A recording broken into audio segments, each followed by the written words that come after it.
새벽 4시 텅 빈 전시장 벽을 바라보며 무너져 내리는 김선영. 아니야. 이럴 수는 없어. 모든 작품이 사라졌어. 경찰이 감시 카메라를 확인하자 충격적인 진실이 드러난다. 범인은 박준호 씨입니다. 조카 사위분이시죠? 김선영이 바닥에 주저앉아 오열하며 절규한다. 내가 또다시 가족에게 이용당한 건가? 구독, 좋아요는 영상 제작에 큰 힘이 됩니다. 새벽 5시 서울 외곽 낡은 아파트 단지에 어둠이 서서히 걷히기 시작합니다. 김선영은 늘 그랬듯 알람이 울리기도 전에 눈을 뜹니다. 62년이라는 세월이 몸에 배인 습관이죠. 침대 옆 탁자에 놓인 남편의 영정 사진을 바라보며 하루를 시작하는 것도 이제는 일상이 되었습니다. 여보, 오늘도 잘 다녀올게요. 김선영은 작은 목소리로 인사를 건네고 천천히 몸을 일으킵니다. 무릎이 시큰거리지만 내색하지 않죠. 부엌으로 향하는 발걸음은 여전히 단정합니다.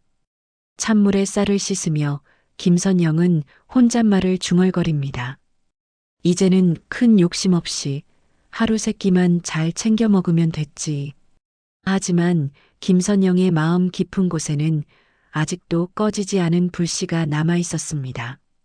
예술대학 회화가를 졸업했던 23살의 김선영. 붓을 들면 온 세상이 캔버스가 되던 그 시절. 하지만 결혼과 함께 모든 것이 바뀌었죠. 시댁의 반대로 그림은 포기해야 했고 남편의 갑작스러운 죽음 이후에는 생계를 위해 작은 문구점을 운영하며 살아야 했습니다. 아침 7시 김선영은 문구점 셔터를 올립니다. 금속 셔터가 올라가는 소리가 골목에 울려 퍼지죠. 가게 안으로 들어서자 어제와 다름없는 풍경이 김선영을 맞이합니다. 먼지가 살짝 앉은 진열대, 색이 바랜 문구들, 그리고 구석에 놓인 낡은 의자 하나. 김선영은 천천히 가게를 둘러보며 물건들을 정리하기 시작합니다. 안녕하세요, 김 사장님. 동네 초등학교에 다니는 민수가 밝은 목소리로 인사를 합니다.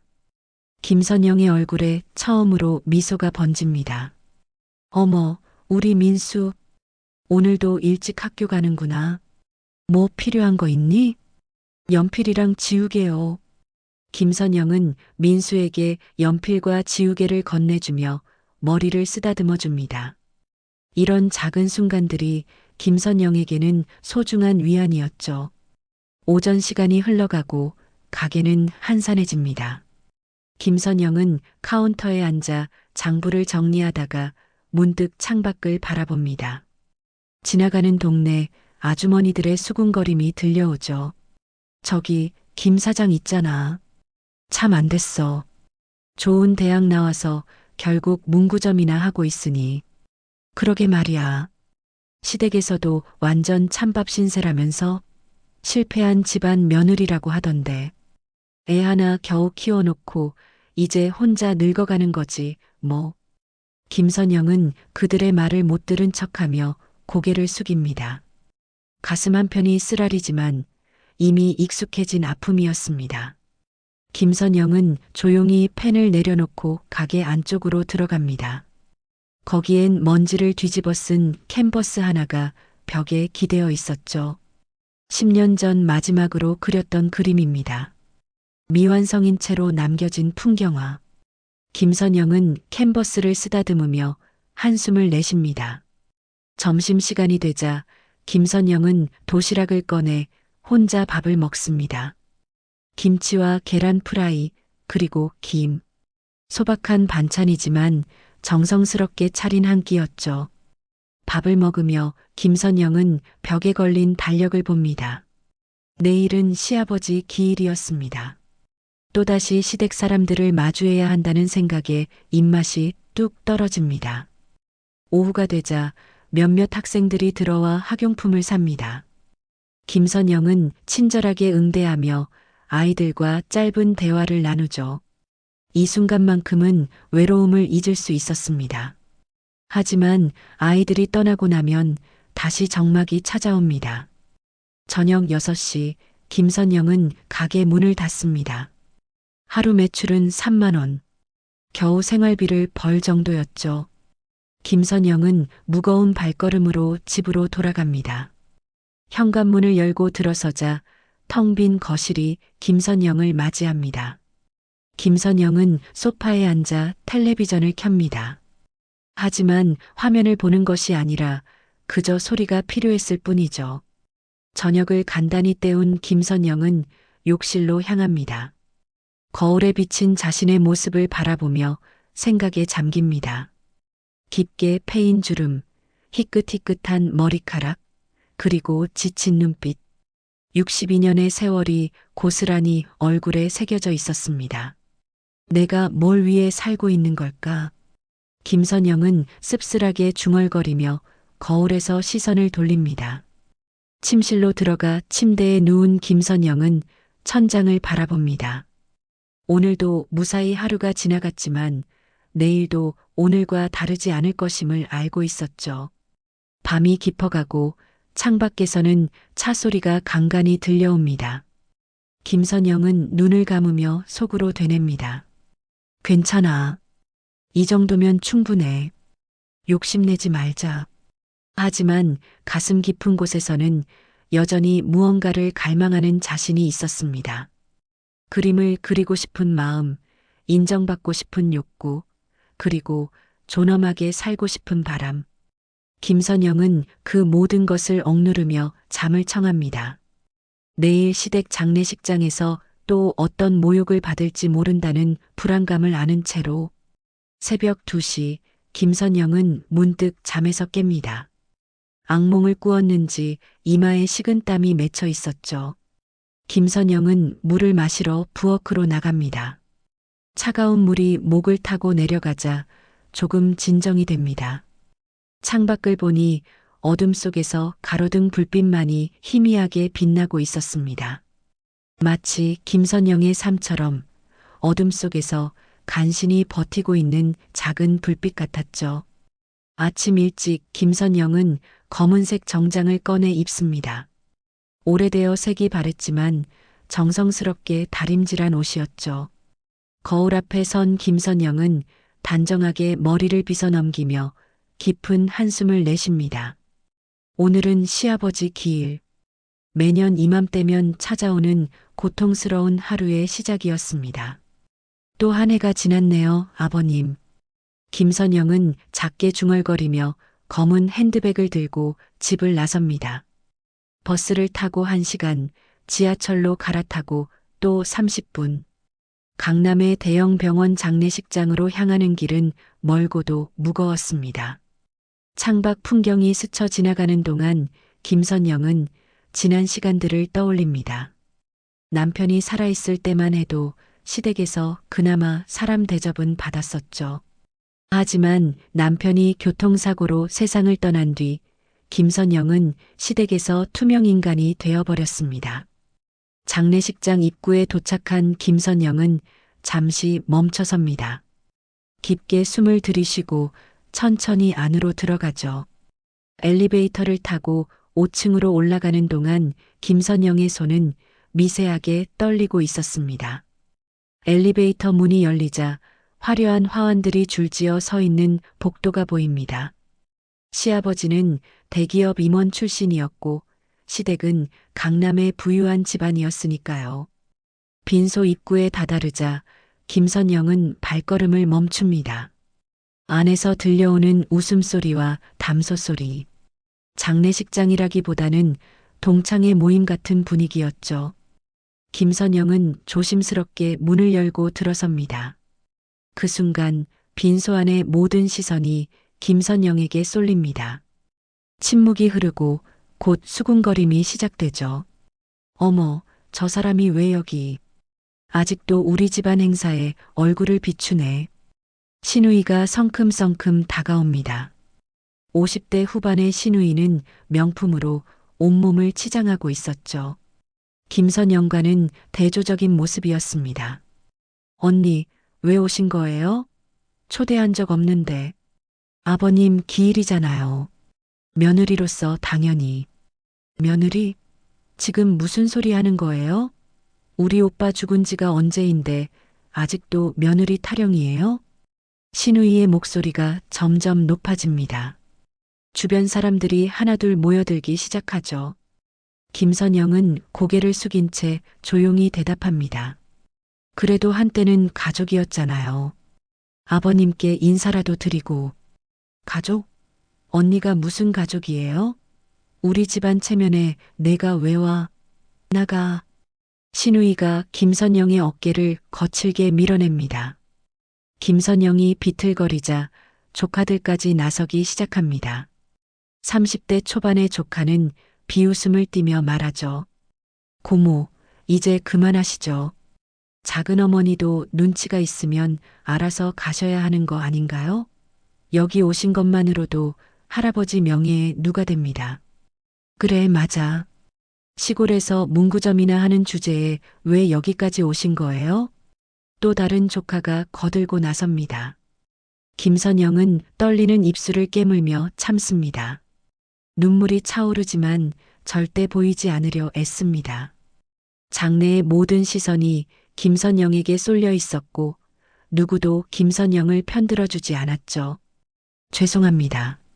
제가 생각이 짧았네요. 김선영은 간신히 말을 꺼냅니다. 돌아서려는 순간 신우이가 마지막 일격을 가합니다. 참 언니, 앞으로는 우리 집안 행사에 얼씬도 하지 마세요. 우리도 체면이 있으니까. 실패한 집안 며느리를 데리고 다닐 수는 없잖아요. 그 말에 빈소 안에서 낮은 웃음소리가 터져 나옵니다. 김선영은 더 이상 견딜 수 없었습니다. 빠른 걸음으로 빈소를 빠져나와 복도를 달려갑니다.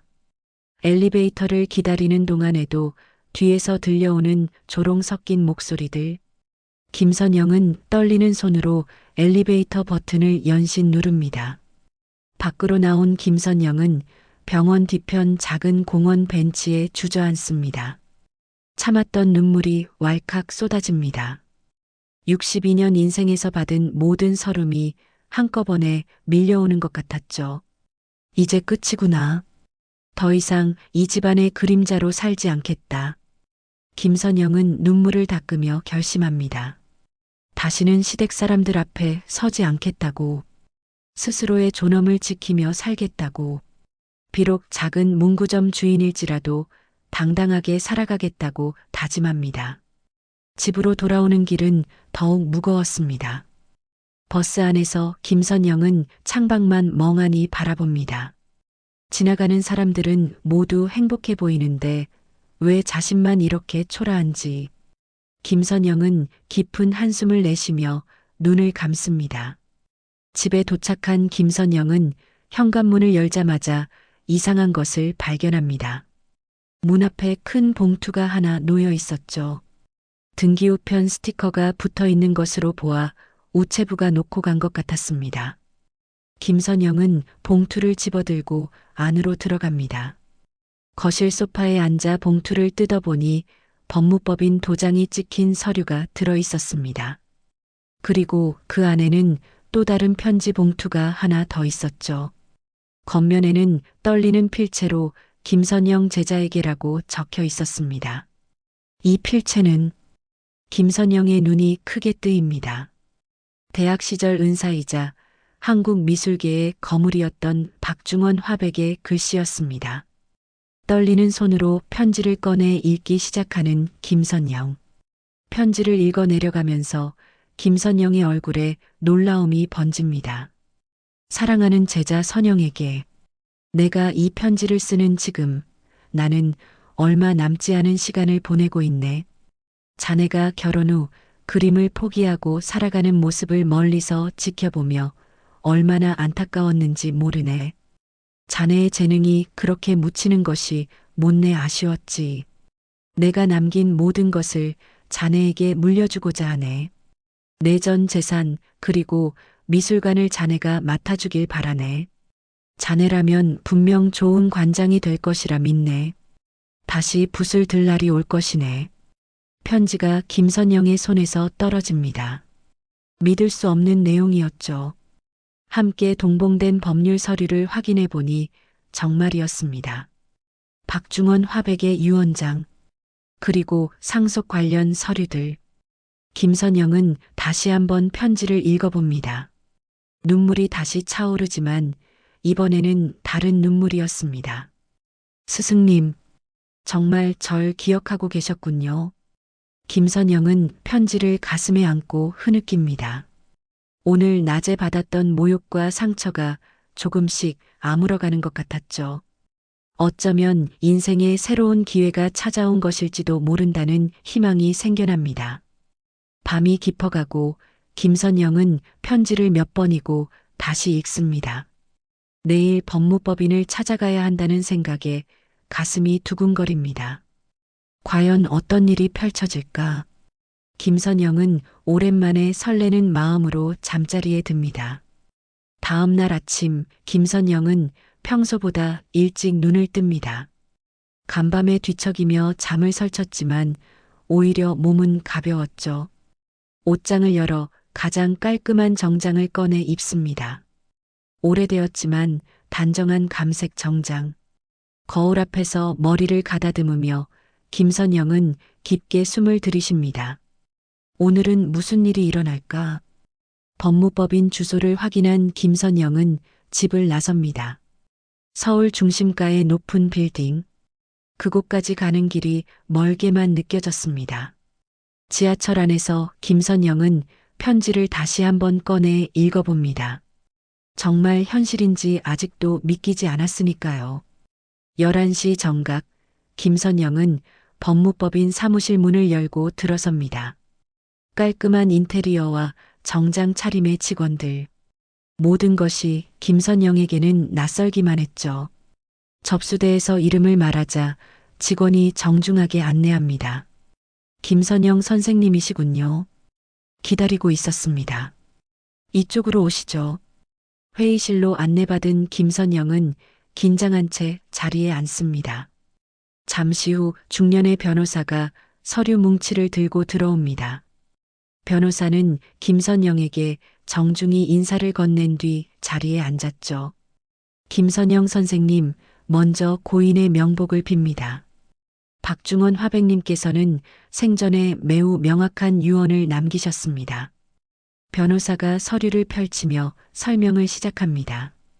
김선영은 숨을 죽이고 듣기 시작했죠. 변호사의 입에서 나오는 말들이 현실인지 꿈인지 분간이 되지 않았습니다.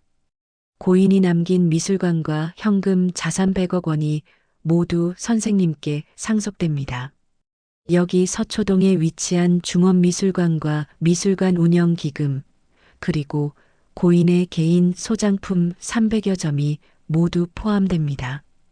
김선영의 손이 미세하게 떨립니다. 100억이라는 숫자가 머릿속에서 맴돌았죠. 평생 3만 원, 5만 원 매출로 살아온 김선영에게는 상상조차 할 수 없는 금액이었습니다. 정말인가요? 제가 스승님과 특별히 가까운 사이도 아니었는데. 화백님께서는 선생님을 가장 재능 있는 제자로 기억하셨다고 합니다. 특히 선생님이 그림을 포기하고 살아가는 것을 늘 안타까워하셨다고 들었습니다. 변호사가 또 다른 서류를 꺼내 보여줍니다. 미술관 관장 임명장이었죠. 김선영이라는 이름이 선명하게 적혀 있었습니다. 김선영은 눈물이 차오르는 것을 느끼며 고개를 숙입니다. 바로 그때 회의실 문이 거칠게 열립니다. 어제 장례식장에서 만났던 시누이와 조카들이 헐레벌떡 들어옵니다. 어떻게 알았는지 김선영이 여기 있다는 소식을 듣고 달려온 것이었죠. 잠깐만요. 이게 무슨 일입니까? 시누이가 변호사를 향해 소리칩니다. 변호사는 당황한 표정으로 그들을 바라봅니다. 무슨 일이신지, 이 여자가 왜 여기 있는 거예요? 박중원 화백의 유산이랑 무슨 상관이 있다는 거죠? 조카가 김선영을 손가락질하며 따집니다. 김선영은 고개를 들어 그들을 마주봅니다. 어제와는 다른 눈빛이었죠. 변호사가 침착하게 상황을 설명합니다. 김선영 선생님은 박중원 화백님의 유일한 상속인이십니다. 법적으로 아무런 문제가 없습니다. 뭐라고요?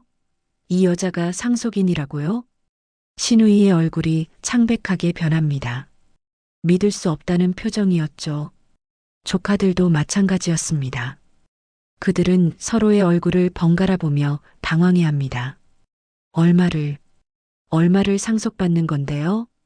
그것은 개인정보라 말씀드릴 수 없습니다만 미술관 관장직을 맡으시게 된다는 것은 공개된 사실입니다. 변호사의 말에 신우이가 비틀거립니다.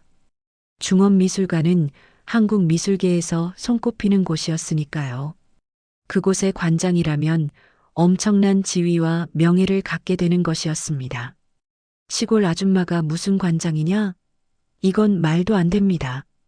조카가 고함을 지르지만 변호사는 단호하게 대응합니다. 이미 법적으로 확정된 사항입니다. 이의가 있으시면 법적 절차를 밟으시기 바랍니다. 신우이와 조카들은 분노에 찬 눈빛으로 김선영을 노려봅니다. 김선영은 그들의 시선을 피하지 않고 똑바로 마주봅니다. 어제의 나약했던 김선영은 더 이상 없었죠. 이제 가주세요. 제가 처리할 일이 많습니다. 김선영의 목소리는 차분하지만 단호했습니다. 신우이는 이를 악물며 김선영에게 다가섭니다. 두고 보자. 내가 감당할 수 있을 것 같아? 미술계가 얼마나 무서운 곳인지 모르는 모양이네. 걱정해 주셔서 감사합니다. 하지만 이제 제 일은 제가 알아서 하겠습니다. 김선영의 대답에 신우이는 할 말을 잃습니다. 그들은 결국 회의실을 나갈 수밖에 없었죠. 문이 닫히고 나서야 김선영은 깊은 한숨을 내쉽니다. 떨리는 손을 꼭 쥐며 마음을 다잡습니다. 서류 작업을 마친 김선영은 변호사와 함께 미술관으로 향합니다. 서초동의 번화가에 위치한 중원미술관. 현대적인 건물이 햇빛을 받아 빛나고 있었죠. 김선영은 건물을 올려다보며 가슴이 벅차오르는 것을 느낍니다. 이곳이 이제 제가 일할 곳인가요? 미술관 로비로 들어서자 직원들이 모여 있었습니다. 소문이 벌써 퍼진 것이었죠. 그들의 표정은 호의적이지 않았습니다. 수군거리는 소리가 김선영의 귀에 들려옵니다. 저 사람이 새 관장이라고? 박화백님은 왜 저런 사람을? 미술계 경력도 없는 사람이 어떻게 미술관을 운영한다는 거야? 기존 부관장이었던 50대 남자가 김선영에게 다가옵니다. 그의 표정은 차갑고 거만했죠. 김선영 씨 맞습니까? 저는 부관장 정현석입니다. 앞으로 이 미술관을 어떻게 운영하실 계획인지 궁금하네요. 미술계 경험도 없으신 분이 배우면서 하겠습니다. 부관장님의 도움이 필요할 것 같네요. 도움이요? 글쎄요. 저희도 나름의 기준이 있습니다. 아무나 이 자리에 앉을 수는 없다고 생각합니다만 정현석의 목소리에는 적대감이 가득했습니다. 김선영은 그의 눈을 똑바로 바라보며 말합니다. 이번에는 절대 물러서지 않겠습니다. 김선영의 목소리는 낮지만 확고했습니다. 정현석은 코웃음을 치며 돌아섭니다. 다른 직원들도 하나둘 흩어집니다. 김선영은 홀로 로비에 서서 미술관을 둘러봅니다. 벽에 걸린 작품들, 높은 천장, 그리고 넓은 전시 공간. 모든 것이 새롭고 낯설었지만 동시에 가슴 깊은 곳에서 무언가가 꿈틀거리는 것을 느낍니다. 스승님, 저 할 수 있을까요? 김선영은 작게 중얼거리며 주먹을 꽉 쥡니다. 앞으로 펼쳐질 일들이 쉽지 않을 것임을 알고 있었습니다. 하지만 더 이상 도망치지 않기로 했죠. 62년 인생에서 처음으로 찾아온 기회. 김선영은 이것을 놓치지 않겠다고 다짐합니다. 저녁 무렵 김선영은 미술관을 나와 집으로 돌아옵니다. 현관문을 열고 들어서니 어제와 똑같은 풍경이 펼쳐집니다. 하지만 김선영의 마음은 완전히 달라져 있었죠. 거실벽에 기대어 있던 먼지 쌓인 캔버스를 꺼내봅니다. 10년 전 미완성으로 남겨둔 그림. 김선영은 캔버스를 쓰다듬으며 미소를 짓습니다. 이제 다시 시작해볼까? 중원미술관 관장실. 김선영은 낯선 공간에 앉아 서류들을 살펴봅니다. 한 달이 지났지만 아직도 이곳이 자신의 자리라는 것이 실감나지 않았죠. 창밖으로 보이는 서울의 풍경이 마치 다른 세상 같았습니다. 그동안 김선영은 미술관 운영을 파악하느라 밤낮 없이 공부했습니다. 하지만 직원들의 차가운 시선과 비협조적인 태도는 여전했죠. 관장님, 오늘 오후 기자간담회 준비는 어떻게 하시겠습니까? 부관장 정현석이 서류를 들고 들어옵니다. 그의 표정에는 여전히 조롱이 서려 있었죠. 김선영은 서류를 받아 훑어봅니다. 기존 기획대로 하지 않겠습니다. 새로운 전시 기획을 발표할 거예요. 새로운 기획이라뇨? 이미 하반기 전시 일정은 다 잡혀 있는데요. 전면 수정하겠습니다. 이번 전시는 무명 화가들의 작품전으로 준비할 겁니다. 정현석의 얼굴이 일그러집니다. 믿을 수 없다는 표정이었죠. 무명 화가요? 관장님, 중원미술관의 위상을 아십니까? 우리는 최고의 작가들만 전시하는 곳입니다. 그 최고라는 기준은 누가 정하는 건가요? 돈과 인맥이 있는 사람들만 최고인가요? 김선영의 목소리가 단호해집니다. 정현석은 콧방귀를 뀌며 나가버렸죠. 김선영은 깊은 한숨을 내쉬며 다시 서류에 집중합니다. 전국의 무명 화가들 명단을 작성하기 시작했습니다. 대학 시절 함께 그림을 그렸던 동기들, 그리고 여러 경로로 알게 된 재능이 있지만 기회를 얻지 못한 화가들의 이름을 하나씩 적어 내려갑니다. 점심시간, 김선영은 미술관 카페테리아에서 혼자 식사를 합니다. 직원들은 김선영을 피해 다른 테이블에 모여 앉았죠. 그들의 수군거림이 들려옵니다. 오늘 언론에서 또 기사 났더라. 무명 관장이 중원미술관을 망친다고. 그러게. 문구점 하던 아줌마가 갑자기 관장이라니. 김선영은 못 들은 척하며 조용히 식사를 마칩니다. 하지만 가슴 한편이 쓰라렸죠. 휴대폰을 꺼내 인터넷 기사를 검색해 봅니다. 역시나 부정적인 기사들이 쏟아져 나왔습니다. 중원미술관 새 관장, 미술계 경력 전무, 논란 증폭 박중원 화백 유언 논란. 왜 하필 무명 인사에게? 시골 문구점 주인에서 미술관장으로. 동화 같은 이야기? 김선영은 휴대폰을 내려놓고 눈을 감습니다. 그때 전화벨이 울립니다. 모르는 번호였지만 받아보니 기자였습니다. 김선영 관장님이시죠? 저는 주간예술 김 기자입니다. 혹시 관장님의 시댁과 관련해서 확인하고 싶은 내용이 있는데요. 시댁이요? 네, 관장님이 시댁에서 쫓겨나다시피 했다는 제보를 받았습니다. 남편 사망 후 재산 문제로 갈등이 있었다고 하던데.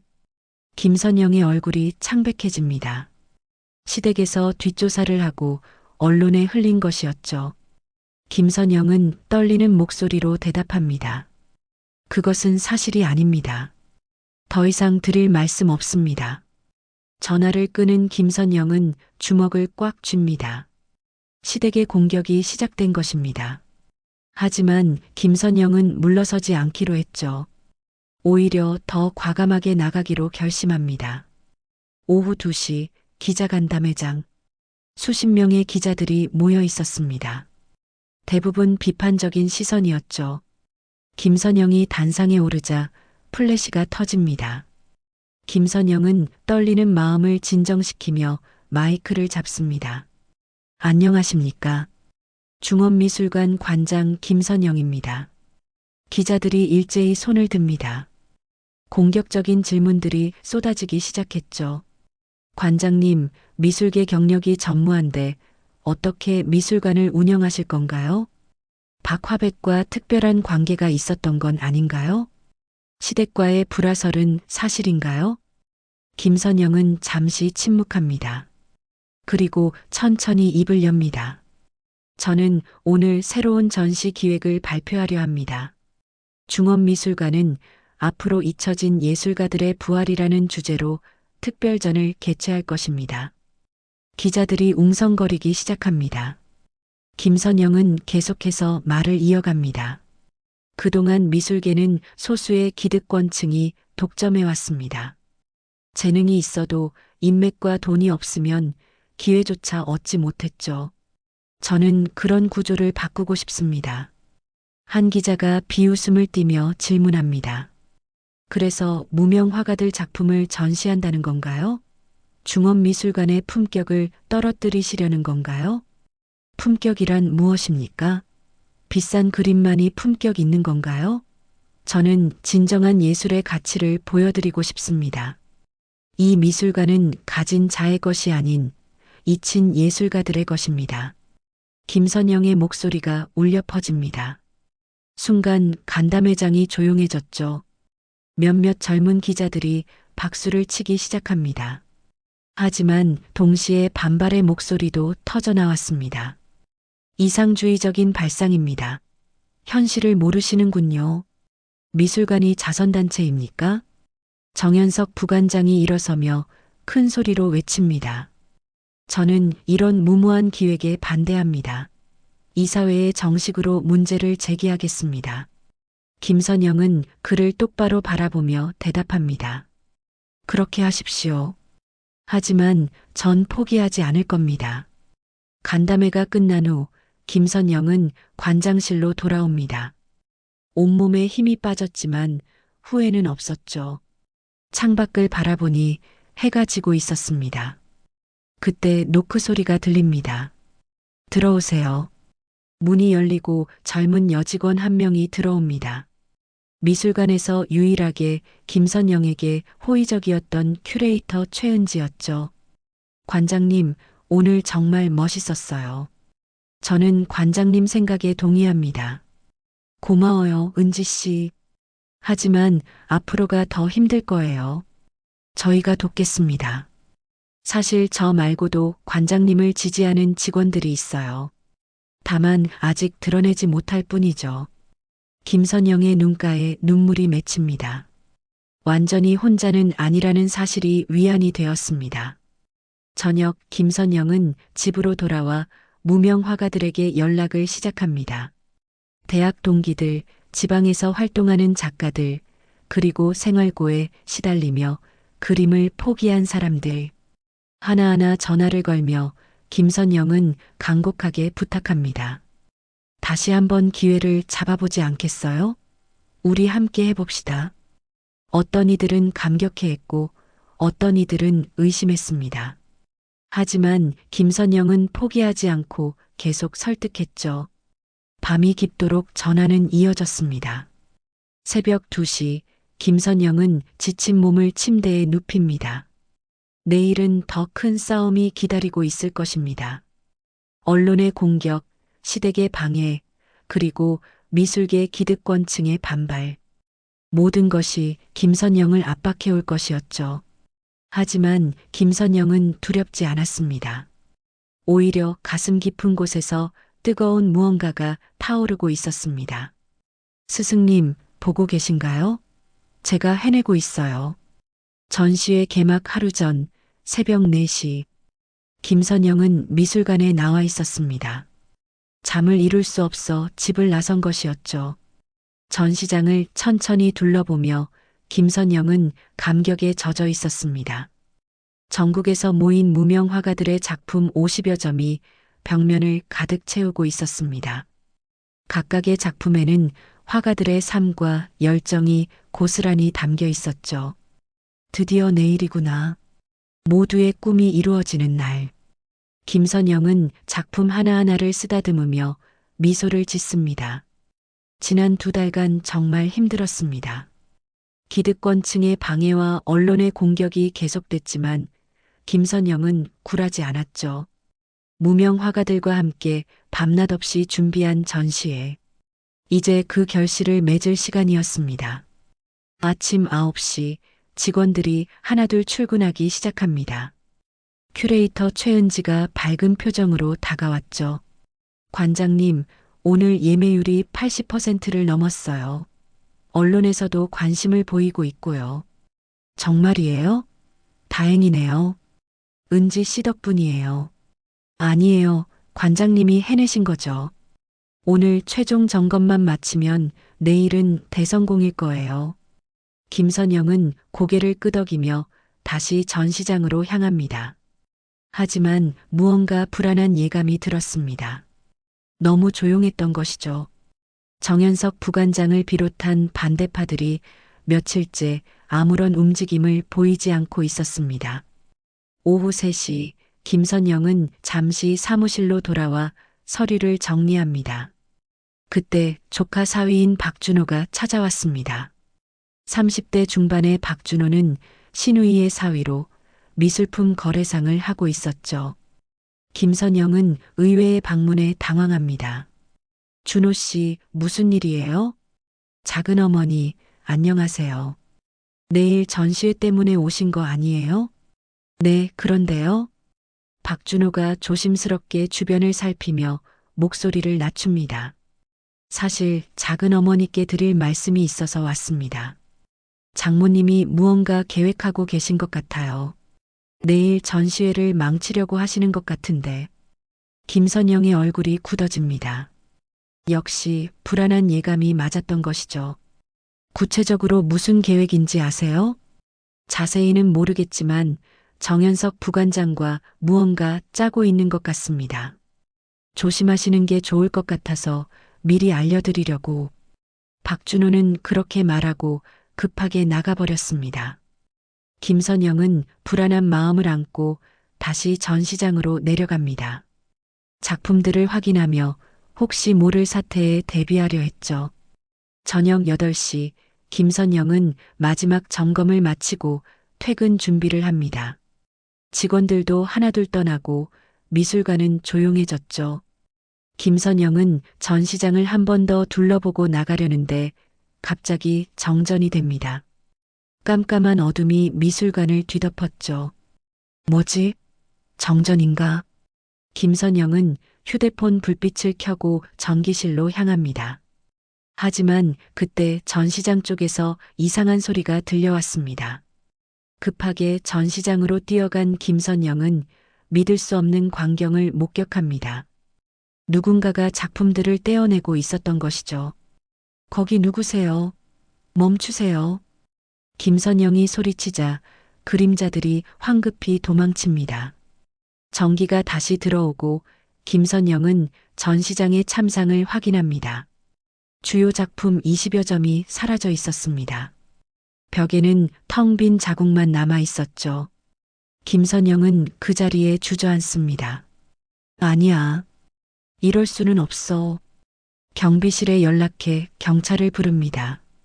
30분 후 경찰이 도착해 조사를 시작했죠. 감시 카메라를 확인한 결과 충격적인 사실이 밝혀집니다. 범인 중 한 명이 바로 박준호였던 것입니다. 박준호 씨가 어떻게? 김선영은 믿을 수가 없었습니다. 오후에 찾아와 경고까지 해줬던 박준호가 범인이었다니. 모든 것이 계획된 연극이었던 것이죠. 경찰이 박준호를 체포하러 갔지만 이미 도망친 뒤였습니다. 작품들도 찾을 수 없었죠. 밤 11시 소식을 듣고 달려온 최은지가 김선영을 위로합니다. 관장님, 너무 상심하지 마세요. 다른 작품들이라도 있잖아요. 은지 씨, 이제 끝이에요. 내일 전시회는 망했어요. 없어진 작품들이 핵심이었는데. 김선영은 눈물을 흘립니다.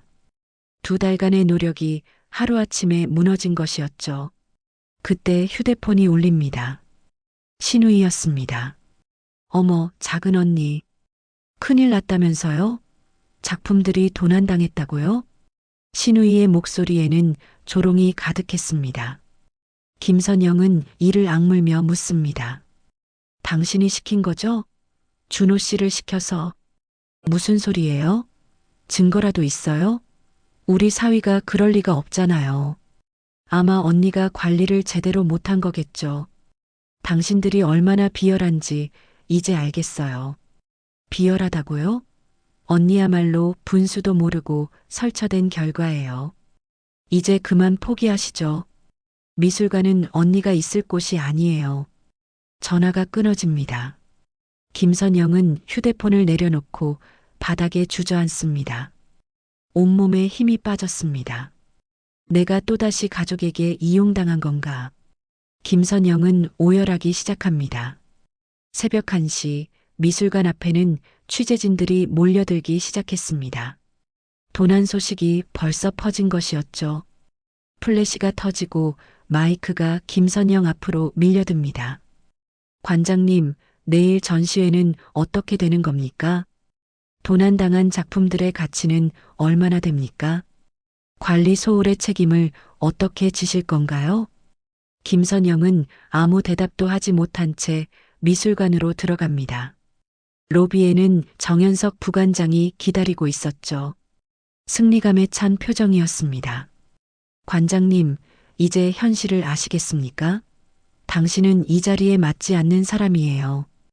당신도 한패였군요. 한패라뇨? 저는 그저 미술관을 지키려는 것뿐입니다. 내일 이사회를 소집했습니다. 관장직에서 물러나시는 게 좋을 겁니다. 정현석이 떠나고 김선영은 홀로 관장실에 앉아 있습니다. 창밖에는 비가 내리기 시작했죠. 김선영의 마음도 비처럼 무너져 내리고 있었습니다. 나는 언제까지 이렇게 무너져야 하는 거지? 스승님, 죄송해요. 제가 실패했어요. 김선영은 책상 위에 놓인 박중원 화백의 사진을 바라봅니다. 스승의 따뜻한 미소가 보이는 것 같았지만 이제는 모든 것이 끝난 것 같았습니다. 전시회는 망했고 신뢰는 무너졌으며 꿈은 산산조각 났습니다. 새벽 3시 김선영은 지친 몸을 이끌고 집으로 돌아옵니다. 현관문을 열고 들어서니 거실 탁자 위에 무언가가 놓여 있었습니다. 가까이 가서 보니 낡은 노트 한 권이었죠. 표지에는 박중원 화백의 이름이 적혀 있었습니다. 이게 뭐지? 김선영은 떨리는 손으로 노트를 집어듭니다. 낡고 빛바랜 표지, 그리고 손때 묻은 페이지들. 박중원 화백이 평생 써온 비밀 노트였습니다. 첫 페이지를 넘기자 스승의 필체가 보입니다. 이 노트는 내가 평생 찾아다닌 숨은 보석들의 기록이다. 세상이 외면한 예술가들, 그러나 진정한 재능을 가진 이들의 이름과 작품이 여기 있다. 김선영은 숨을 죽이고 다음 페이지를 넘깁니다. 거기엔 놀라운 내용들이 빼곡히 적혀 있었죠. 전국 각지에 숨어 있는 무명 화가들의 이름, 주소, 그리고 작품 보관 장소까지. 어떤 이는 시골 창고에, 어떤 이는 폐교된 학교에, 또 어떤 이는 절간 한 구석에 작품을 보관하고 있다고 적혀 있었습니다. 김수철, 충청도 보은. 폐교된 초등학교 창고에 유아 30점. 이명자, 전라도 남원. 고택 다락방에 수채화 20점. 박영식, 경상도 안동. 절간 보관소에 동양화 40점. 김선영의 눈에서 눈물이 흐릅니다. 박중원 화백은 평생 이런 화가들을 찾아다니며 기록해온 것이었죠. 노트 마지막 페이지에는 스승의 간절한 메시지가 있었습니다. 내 제자 선영이 반드시 이들을 세상에 알릴 것이다.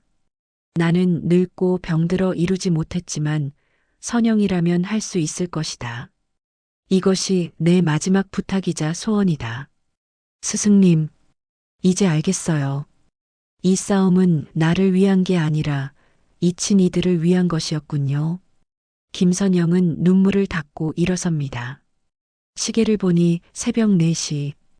전시회 개막까지 6시간 남았습니다. 불가능해 보였지만 김선영은 포기하지 않기로 합니다. 당장 최은지에게 전화를 겁니다. 은지 씨, 지금 당장 미술관으로 와줄 수 있어요? 우리가 할 일이 있어요. 30분 후 미술관 관장실. 김선영은 최은지와 함께 노트를 펼쳐놓고 작전을 짭니다. 그리고 김선영을 지지하는 젊은 직원 몇 명도 합류했죠. 지금부터 우리가 직접 작품을 가져올 겁니다. 시간이 없어요. 각자 맡은 지역으로 출발합시다. 관장님, 하지만 개막식이 10시인데. 할 수 있어요. 아니, 해야만 합니다. 이 화가들의 삶이 걸린 일이에요. 직원들은 김선영의 진심 어린 눈빛에 마음이 움직입니다. 그들은 각자 차를 타고 전국으로 흩어집니다. 김선영도 직접 충청도로 향했죠. 보은의 폐교. 이른 아침 안개가 자욱한 가운데 김선영은 낡은 학교 건물로 들어갑니다. 창고 문을 열자 먼지 속에 덮여있던 그림들이 보였습니다. 조심스럽게 포장을 뜯어보니 놀라운 작품들이었죠. 시골의 전경을 그린 그림들이었지만 그 안에는 깊은 영혼이 담겨 있었습니다. 김수철 선생님이시죠? 전화 받으셨나요? 60대 후반의 노인이 나타납니다. 바로 화가 김수철이었죠. 김선영이 새벽에 전화해서 사정을 설명했던 것입니다. 정말 제 그림을 전시하겠다는 거요? 20년 동안 아무도 관심 없던 그림인데 선생님 작품은 충분한 가치가 있습니다. 세상이 몰라봤을 뿐이에요. 김수철의 눈에 눈물이 고입니다. 함께 작품을 차에 실으며 김수철은 떨리는 목소리로 말합니다. 평생 기다렸습니다. 누군가 제 그림을 알아봐 주기를. 김선영은 그의 손을 꼭 잡습니다.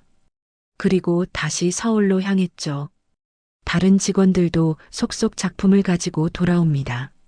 남원에서, 안동에서, 강릉에서 전국 각지에 숨겨진 보물들이 중원미술관으로 모여들기 시작했습니다. 9시 30분. 개막식까지 30분 남았습니다. 김선영과 직원들은 정신없이 작품을 걸기 시작합니다. 도난당한 작품들의 빈자리가 새로운 작품들로 채워집니다. 땀을 뻘뻘 흘리며 작업하는 사이 관람객들이 모여들기 시작했죠.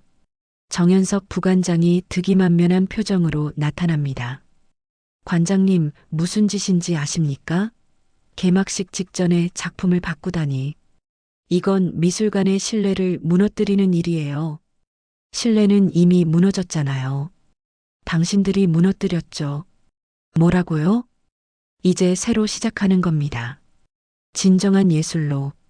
김선영은 정현석을 지나쳐 전시장으로 향합니다. 마지막 작품을 꺼낸 순간 시계가 10시를 가리킵니다. 개막식 시간이었죠. 전시장 입구에는 수백 명의 관람객이 모여 있었습니다. 기자들도 카메라를 들고 대기 중이었죠.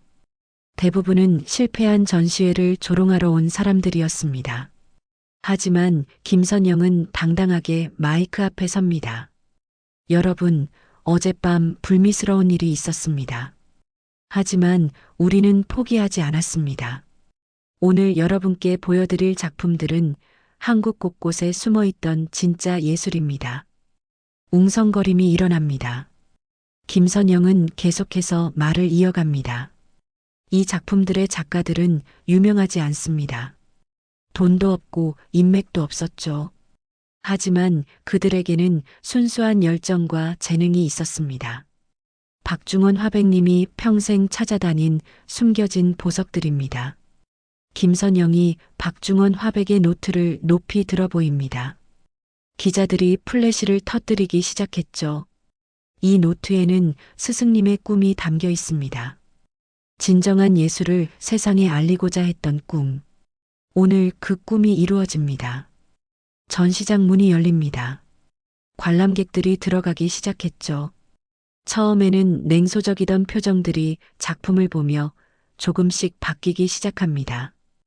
감탄사가 터져나오고 사진을 찍는 사람들이 늘어났습니다. 한 미술평론가가 김선영에게 다가옵니다. 이 작품들 정말 놀랍군요. 어떻게 이런 작가들을 찾으셨습니까? 제가 찾은 게 아닙니다. 박중원 화백님이 평생에 걸쳐 찾으신 거죠. 저는 단지 그분의 뜻을 이어받았을 뿐입니다.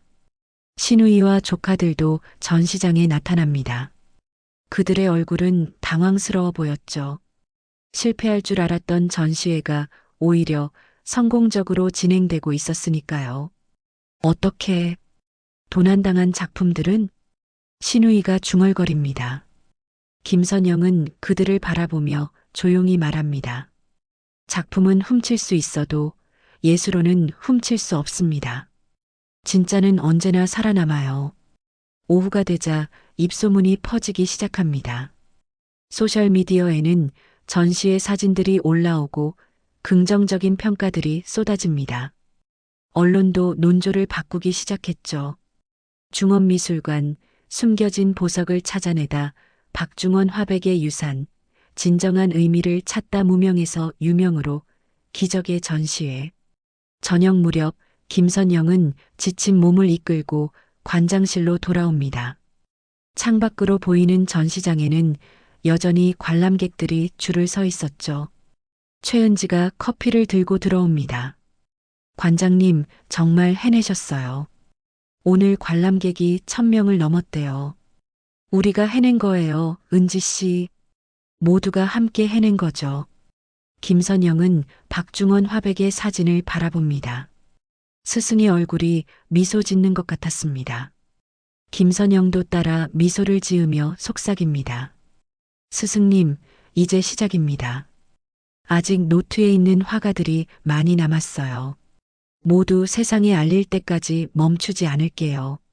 전시회 개막 이틀째, 중원미술관은 연일 관람객들로 붐비고 있었습니다. 언론의 호평이 이어지자 미술계도 술렁이기 시작했죠. 김선영은 전시장을 둘러보며 안도의 한숨을 내쉽니다. 하지만 마음 한편에는 여전히 불안함이 남아 있었습니다. 시댁과 정현석 부관장이 이대로 물러설 리 없다는 것을 알고 있었으니까요. 오전 10시 갑자기 미술관 로비가 소란스러워집니다. 신우이를 필두로 한 시댁 사람들이 대거 몰려온 것이었죠. 그들 뒤에는 미술계의 거물들도 함께였습니다.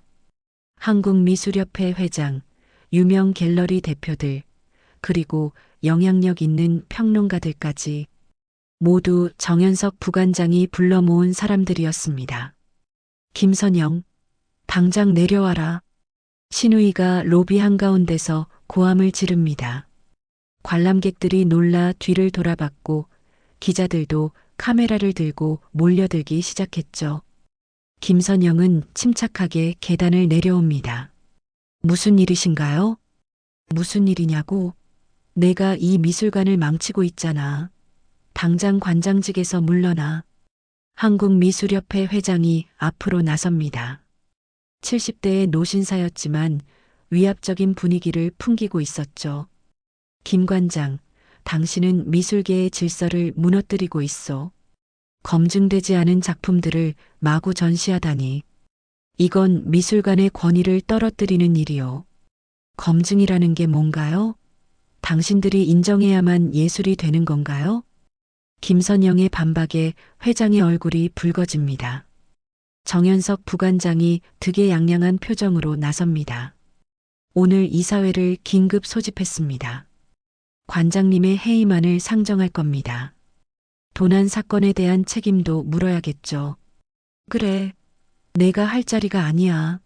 주제도 모르고 설쳐댔으니 이제 대가를 치러야지. 신우이가 비웃으며 말합니다. 조카들도 거들고 나섰죠. 작은 어머니, 이제 그만 인정하세요. 실패한 거예요. 맞아요. 시골로 돌아가서 문구점이나 하세요. 그때 미술관 정문이 다시 열립니다. 검은 정장 차림의 사람들이 들어왔죠. 바로 경찰이었습니다. 그들은 곧장 정현석 부관장에게 다가갑니다. 정현석 씨 미술품 불법 거래 및 횡령 혐의로 체포합니다. 뭐라고요? 정현석의 얼굴이 창백해집니다.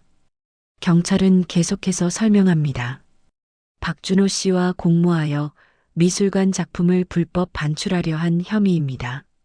증거는 충분합니다. 이건 함정이야. 김선영이 꾸민 일이야. 정현석이 발버둥 치지만 소용없었습니다. 그때 김선영이 조용히 입을 엽니다. 도난당했다고 생각했던 작품들, 사실은 모두 가짜였어요. 모두가 충격에 빠집니다. 김선영은 차분히 설명을 이어갑니다. 저는 이미 당신들의 계획을 알고 있었습니다. 그래서 경찰과 협조해서 가짜 작품으로 바꿔놓았죠. 진품은 안전한 곳에 보관되어 있었고요. 신우이의 얼굴이 일그러집니다. 믿을 수 없다는 표정이었죠. 그럼 준호는? 우리 사위는 어디 있어? 이미 체포됐습니다. 모든 것을 자백했고요. 당신이 시킨 일이라고 진술했더군요. 경찰이 신우이에게도 다가옵니다. 김 여사님도 함께 가셔야겠습니다. 교사 혐의로 조사받으셔야 합니다. 아니, 이럴 수 없어. 난 아무것도 모른다고. 신우이가 절규하지만 경찰은 단호했습니다. 미술협회 회장과 거물들도 당황한 표정으로 서로를 바라봅니다. 그들 중 일부도 정현석과 연루되어 있었던 것이죠. 김선영이 마이크를 잡습니다. 로비에 모인 모든 사람들을 향해 말하기 시작합니다. 오늘 밝혀진 것은 빙산의 일각입니다. 그동안 미술계에서 얼마나 많은 비리가 있었는지, 얼마나 많은 재능 있는 화가들이 억울하게 배제되었는지, 이제 모든 것이 밝혀질 겁니다. 기자들이 일제히 카메라를 김선영에게 향합니다. 김선영은 당당하게 선언합니다. 이제 누가 진짜 관장인지 세상이 증명할 겁니다. 중원미술관은 더 이상 특권층의 전유물이 아닙니다. 모든 예술가에게 열린 공간이 될 것입니다. 박수가 터져 나옵니다. 관람객들이 하나둘 박수를 치기 시작했고 곧 로비 전체가 박수 소리로 가득 찼죠. 몇몇 기자들도 감동한 표정으로 박수를 쳤습니다. 그때 최은지가 급하게 뛰어옵니다. 관장님, 대박이에요. 지금 실시간 검색어 1위가 중원미술관이래요. 그리고 전시 작품 구매 문의가 폭주하고 있어요. 정말요?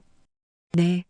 특히 오늘 새로 걸린 김수철 화백 작품은 이미 여러 곳에서 구매 의사를 밝혔대요. 다른 작가들 작품도 마찬가지고요. 무명이었던 화가들이 하루아침에 주목받기 시작한 것입니다. 김선영의 눈가에 눈물이 맺힙니다. 스승의 꿈이 이루어지고 있었습니다. 경찰이 정현석과 신우이를 연행해 갑니다. 그들이 끌려가면서도 김선영을 원망스럽게 쳐다봤지만 김선영은 담담하게 그들을 바라볼 뿐이었습니다. 미술협회 회장과 거물들도 하나둘 자리를 떠납니다. 그들의 표정은 패배감으로 가득했죠. 오후가 되자 언론은 대서특필하기 시작합니다. 중원미술관, 미술계 비리 척결에 신우탄 김선영 관장의 통쾌한 반격무명에서 스타로 숨은 화가들의 부활. 김선영은 전시장을 천천히 걸으며 작품들을 바라봅니다. 어제까지만 해도 창고에 먼지를 뒤집어 쓰고 있던 그림들이 이제는 많은 사람들의 사랑을 받고 있었습니다. 한 노부부가 김선영에게 다가옵니다. 관장님, 정말 감사합니다. 우리 같은 서민도 이렇게 좋은 그림을 볼 수 있게 해주셔서요. 저야말로 감사합니다. 와주셔서요. 저녁 무렵 김선영은 관장실에서 박중원 화백의 노트를 다시 펼쳐봅니다. 아직도 소개하지 못한 화가들이 많이 남아 있었죠. 김선영은 다음 전시를 구상하기 시작합니다. 스승님 보셨나요? 우리가 해냈어요. 하지만 이제 시작이에요. 스승님이 찾아낸 모든 화가들을 세상에 알릴 때까지 멈추지 않을게요. 창밖으로 노을이 지고 있었습니다. 붉은 빛이 미술관을 물들이고 있었죠. 새로운 시대의 시작을 알리는 것 같았습니다. 김선영은 미소를 지으며 노트에 메모를 시작합니다. 내일은 또 다른 화가를 찾으러 길을 나설 것입니다. 밤이 되자 직원들이 하나둘 김선영을 찾아옵니다. 그동안 정현석 부관장의 눈치를 보며 제대로 의견을 내지 못했던 사람들이었죠. 관장님, 그동안 죄송했습니다. 이제부터는 진심으로 관장님을 따르겠습니다. 우리 함께 새로운 미술관을 만들어가요. 김선영은 그들의 손을 하나하나 잡아줍니다. 이제 진정한 동료가 생긴 것이었죠. 혼자가 아니라 함께라는 사실이 김선영에게 큰 힘이 되었습니다. 1년이 흘렀습니다. 중원미술관은 이제 완전히 다른 곳이 되어 있었죠. 입구에는 모두의 미술관이라는 새로운 표어가 걸려 있었고 매일같이 다양한 계층의 사람들이 찾아왔습니다. 학생들, 노인들, 주부들, 그리고 꿈을 가진 젊은 예술가들까지. 김선영은 관장실 창문 너머로 그 풍경을 바라보며 흐뭇한 미소를 짓습니다. 관장님, 오늘 특별한 손님들이 오신다고 하셨죠? 최은지가 서류를 들고 들어옵니다. 이제는 부관장이 된 은지의 표정은 한층 성숙해 보였습니다. 김선영은 고개를 끄덕입니다. 네, 조금 있으면 올 거예요. 마음의 준비를 해야겠네요. 오전 11시 미술관 로비에 낯익은 사람들이 들어섭니다. 신우이와 조카들이었죠. 1년 전과는 완전히 다른 모습이었습니다. 화려했던 옷차림은 수수해졌고 거만했던 표정은 초췌해 보였습니다. 정현석 부관장과의 비리가 밝혀지면서 그들도 큰 타격을 입었던 것이죠. 김선영은 로비로 내려가 그들을 맞이합니다. 신우이는 김선영을 보자마자 고개를 숙입니다. 선영 씨, 아니, 선영 언니. 처음으로 언니라고 부르는 신우이의 목소리가 떨리고 있었습니다. 조카들도 어색하게 인사를 합니다. 작은 어머니, 그동안 정말 죄송했습니다.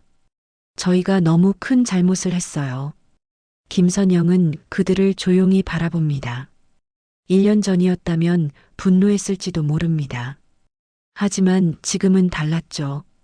김선영의 마음에는 더 이상 원망이 남아있지 않았습니다. 커피라도 한 잔 하실래요? 미술관 카페. 김선영과 시댁 식구들이 마주 앉았습니다. 한동안 침묵이 흐른 뒤 신우이가 먼저 입을 엽니다. 그동안 언니를 얼마나 괴롭혔는지 이제야 깨달았어요. 오빠가 돌아가신 후 언니가 얼마나 힘들었을지 우리는 전혀 생각하지 않았죠. 과거의 일이에요. 이제는 다 지나간 일입니다. 언니가 이렇게 대단한 일을 해낼 줄은 정말 몰랐어요. 미술관이 완전히 달라졌더군요. 사람들이 정말 행복해 보여요. 조카가 조심스럽게 말을 꺼냅니다. 작은 어머니, 저희 아이가 미술을 배우고 싶어 하는데 혹시 이곳 교육 프로그램에 참여할 수 있을까요? 김선영은 따뜻하게 미소 짓습니다.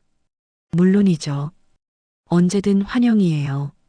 이곳은 모두에게 열려 있으니까요. 신우이의 눈에 눈물이 고입니다. 무릎을 꿇으려 하지만 김선영이 만류합니다. 그러지 마세요. 이제 원망은 그만합시다. 인생은 끝까지 살아봐야 아는 거니까요. 그 말에 신우이도 눈물을 흘립니다. 서로 손을 잡고 화해의 눈물을 나누는 순간이었죠. 조카들도 눈시울이 붉어졌습니다. 언니 정말 고마워요. 이렇게 용서해 주셔서. 용서라뇨. 우리 모두 살아가면서 실수도 하고 상처도 주는 거죠. 중요한 건 그것을 깨닫고 변화하는 거예요. 시댁 식구들이 떠난 후 김선영은 다시 전시장으로 향합니다. 새로운 전시가 한창 준비 중이었죠. 이번에는 장애를 가진 예술가들의 특별전이었습니다. 박중원 화백의 노트에서 발견한 또 다른 숨은 보석들이었습니다.